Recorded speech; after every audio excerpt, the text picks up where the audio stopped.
Have you ever felt exhausted, but you didn't actually do anything? Not physically tired, not "I need sleep" tired. I'm talking about that quiet mental fatigue, the kind that shows up before the day even begins. You wake up, you check your phone, and before your feet hit the floor, you already feel behind. Behind who? No idea, but the pressure is there. And here's the uncomfortable question. What if the thing draining you isn't your life? It's the war happening inside your own head. Because that's where it starts. Not out there, not with your job, not with your bank account, not even with your circumstances. It starts in the invisible arguments you have with yourself, the voice that says, "You should be further by now." The one that whispers, "You always mess this up." The one that compares you to people you've never even met. Be honest for a second. Does that feel familiar? Here's the strange part. Most people think they're fighting the world, but the real fight? It's internal. You want to move forward, but another part of you wants to stay safe. You want discipline, but another part wants comfort. You want clarity, but another part is addicted to chaos. And every day, those parts battle, silently. Now here's where it gets real. You've probably tried to fix yourself before. New routines, new habits, new motivation videos at 1 a.m. You tell yourself, this time is different. And for a few days, it is. You wake up earlier, you eat better, you feel in control. But then something shifts. A stressful day, a bad mood, one small failure. And suddenly, the old patterns slide back in like they never left. You don't even notice it happening. And then the shame hits. Why can't I just stay consistent? Why do I always fall off? What's wrong with me? That question right there, what's wrong with me? That's the battlefield. Because once you start believing you are the problem, you stop believing you can win. I used to think the same thing. I thought I lacked discipline. I thought I wasn't focused enough. I thought maybe I just didn't have that winning personality. But here's the part nobody tells you.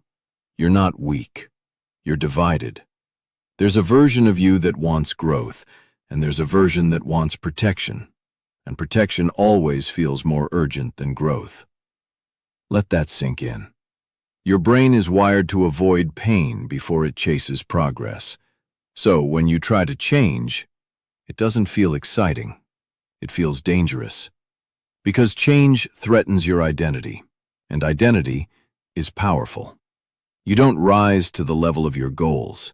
You fall to the level of who you believe you are. So if somewhere deep down you believe, I'm inconsistent, I'm lazy, I'm bad with money, I'm not confident, then guess what your actions will prove? Exactly that. Not because you're broken, but because your mind is trying to stay consistent with the story it knows. Think about it. Why do we keep repeating patterns we hate? Why do we sabotage progress right when things start improving? It's almost like part of us doesn't want to win, and that thought is uncomfortable. But what if that resistance isn't your enemy? What if it's just misunderstood? Here's something most people won't admit. Sometimes staying stuck feels safer than stepping into something bigger. Because if you don't fully try, you can't fully fail. And if you can't fully fail, you never have to face the possibility that you're not enough. That's heavy. Take a second with that.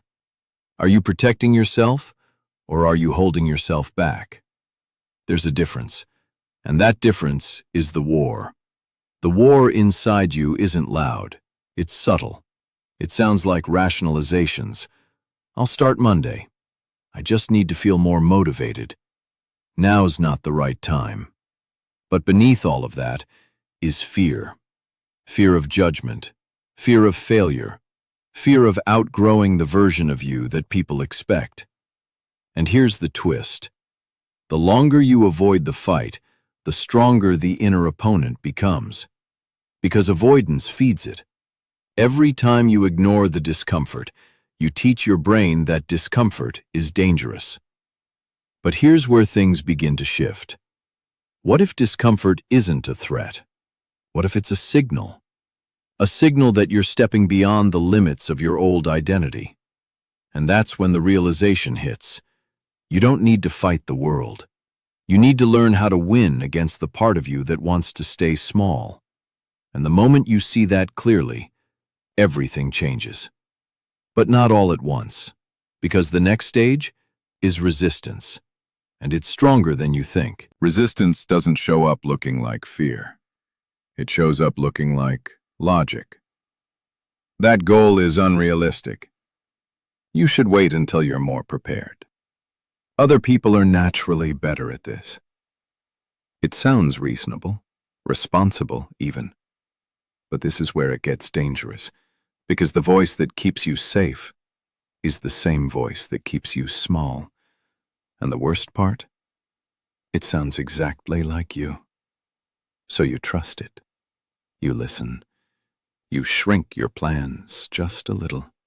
Delay your start just a little. Lower your expectations just a little. Not enough to feel like quitting, just enough to stay comfortable. And comfort is addictive. Here's the trap. You think you're avoiding pain, but you're actually choosing a slower, heavier kind of pain. The pain of what if. The pain of watching other people try. The pain of knowing you're capable of more and not doing it. Which one hurts more? Failing publicly or silently disappointing yourself? Don't answer too fast, because most people say they're afraid of failure. But if that were true, they wouldn't fail privately every day. They're afraid of exposure, of stepping into a new identity where expectations rise.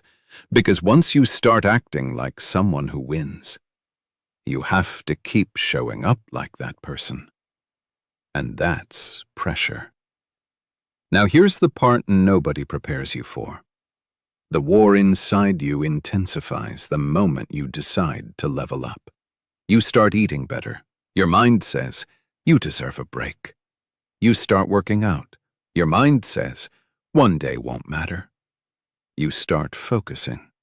Your mind suddenly remembers 20 urgent distractions. It's almost funny. The moment you move toward growth, your brain pulls you back toward familiarity, because your brain values certainty over success. Let that land. Certainty over success. So even if your current habits make you unhappy, they're predictable. And predictable feels safe. I remember realizing this one night. I had everything planned, goals written down, schedule set, motivation high. And then out of nowhere, I felt this weird resistance, heavy, irritated, restless, for no clear reason. That's when it hit me. I wasn't tired. I was threatened. Not physically. Identity-wise. The old version of me was fighting to survive. And here's the question most people avoid. Who are you without your excuses?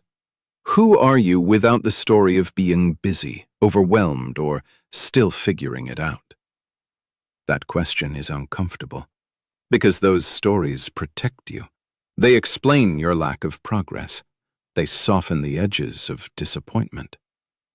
But they also cage you. And here's something I need you to consider.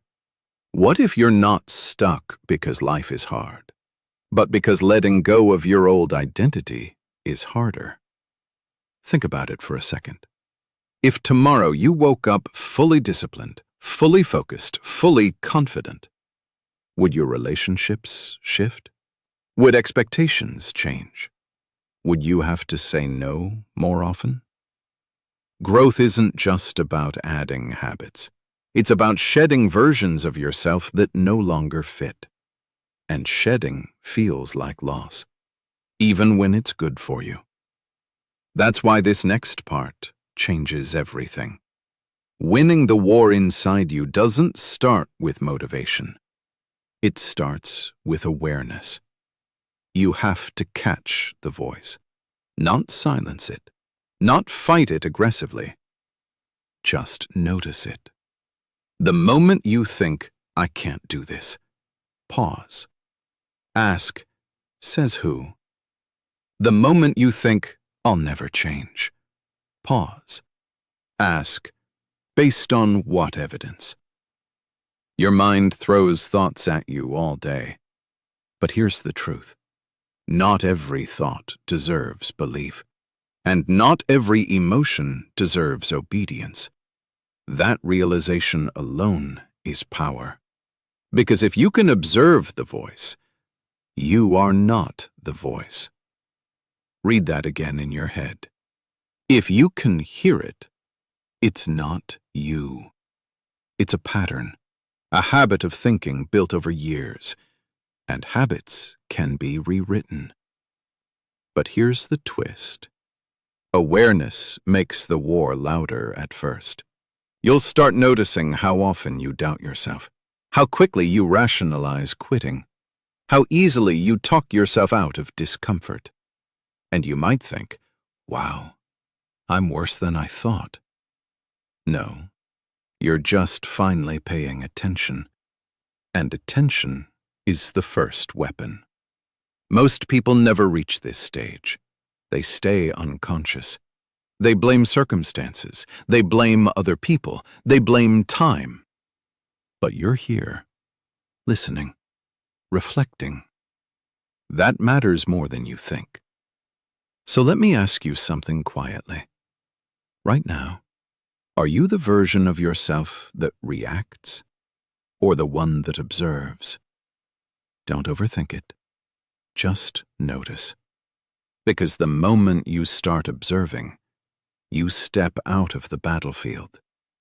And when you step out, you gain perspective. And perspective changes strategy. But strategy requires something else. And this is where the emotional shift begins. Perspective changes strategy. But strategy requires responsibility. And this is the part most people resist. Because it's easier to say, this is just how I am. It's easier to label yourself. Overthinker, procrastinator, bad with money, bad with relationships, unlucky. Labels feel solid. They feel final. And weirdly, they feel comforting. Because if that's just who you are, then you don't have to fight anymore. You can surrender. But here's the truth that shifts everything. You are not your patterns. You are the one repeating them. That might sting a little. Good, because this is where power lives. The moment you realize, I'm the one choosing this, you also realize, I can choose differently. Now wait, before your mind jumps in and says, if it were that easy, I would have done it already. Let's slow down. Choice doesn't mean instant transformation. It means interruption. Tiny interruptions in automatic behavior. The next time you reach for your phone to avoid discomfort, pause. Just 3 seconds. The next time you're about to say, I'll start tomorrow, pause. Just 3 seconds. That pause, that's where the war is won. Not in dramatic life changes, not in massive motivational bursts, in micro decisions. Here's something most people won't admit. They don't actually want massive change. They want massive results, without the identity shift, without the friction, without the awkward phase of becoming someone new. But that awkward phase, it's mandatory. Think about it. Every new version of you feels fake at first. Confident you feels fake. Disciplined you feels fake. Calm under pressure you feels fake. Because your nervous system is calibrated to the old you. So when you act differently, it feels wrong. Not because it is wrong, but because it's unfamiliar. And unfamiliar triggers doubt. This is where people quit, right here, in the in-between. Not who they used to be, not yet who they're becoming. Floating, uncertain, tempted to go back to what's easy. Have you ever noticed that the moment you start improving, something tries to pull you back? An old habit, an old relationship dynamic, an old self-sabotaging thought. It's almost like your past is knocking on the door saying, "Hey, don't forget who you are." But here's the shift. You don't find your identity. You build it through repeated proof, small proof, daily proof. And this next part changes everything. Instead of asking, "How do I win the war inside me?" ask a different question. What would the version of me who already won do right now? That question bypasses emotion. It bypasses excuses. It goes straight to action. You don't need to feel confident to act confident. You need to act confident to build confidence. You don't need to feel disciplined to be disciplined. You need to do disciplined things, especially when you don't feel like it. And yes, that's uncomfortable. But discomfort is no longer the enemy. Remember? It's the signal that you're stepping beyond your old limits. Let me say something vulnerable here. There was a time I genuinely believed I just wasn't built to win. I thought winners had something I didn't. More drive, more focus, more natural confidence. But when I looked closer, the only difference was repetition. They repeated hard choices longer. That's it. No magic personality, no secret mindset gene, just repeated alignment between action and intention. So let me ask you something simple. Right now, today, are your actions aligned with the person you say you want to become? Or are they aligned with who you've always been? Don't justify it, just observe. Because awareness without judgment creates clarity, and clarity creates momentum. Now here's where the emotional shift deepens. Winning the war inside you isn't about eliminating fear. It's about changing your relationship with it. Fear doesn't mean stop. It means step carefully. Doubt doesn't mean quit. It means gather evidence. Discomfort doesn't mean danger. It means growth. When you reinterpret those signals, you reclaim control. And control is addictive in the best way. Because once you experience even a small win over your old patterns, you realize something powerful. The voice in your head? It's loud, but it's not in charge. And when that clicks, you stop fighting yourself, and you start leading yourself. But leadership requires one more shift, and this next realization is where you stop surviving and start winning. Leadership requires ownership, not the loud, aggressive kind, the quiet kind, the kind where you stop waiting to feel ready. Because here's the truth. You're never going to wake up one day and magically feel fearless. You're never going to feel 100% prepared. You're never going to feel completely certain. And that's not a flaw. That's being human. So if you're waiting for clarity before you act, you might be waiting forever. But here's the shift. Clarity doesn't come before movement. It comes from movement. You figure things out by stepping forward, not by thinking in circles. And if you're honest, how much of your exhaustion comes from overthinking instead of doing? Be real with yourself. How many decisions have you replayed in your head that didn't actually require that much analysis?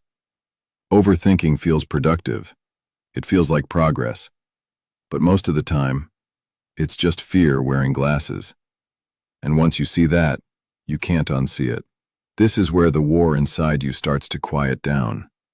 Not because the voice disappears, but because you stop arguing with it. You let it talk, and you move anyway. The fear says, "You're not ready." You respond with action. The doubt says, "What if you fail?" You respond with effort. The old identity says, "This isn't you." You respond with consistency. And slowly, the balance shifts. The voice that once controlled you becomes background noise. Not gone, just weaker. Because you've stopped feeding it. Here's something powerful. Confidence isn't loud. It's familiar. It's the calm that comes from keeping promises to yourself. Small promises. Wake up when you said you would. Finish what you started. Say no when you mean no. Speak up when it matters. Each kept promise is a vote. A vote for the new identity you're building. And identity is the real battlefield. You don't win the war inside you by destroying parts of yourself. You win by integrating them. The scared part of you? It just wants safety. The procrastinating part? It wants comfort. The doubtful part? It wants protection from embarrassment. They're not evil, they're protective. But protection without growth becomes a prison. So instead of silencing those parts, lead them. Tell the scared part, I've got this. Tell the doubtful part, we'll learn if we fail. Tell the comfort-seeking part, rest is earned, not escaped into. That's maturity. That's internal leadership. And that's when something powerful happens. You stop seeing yourself as broken. You start seeing yourself as in training. Training for discipline. Training for resilience. Training for emotional control. Because that's what this really is. Training. And training is supposed to feel hard.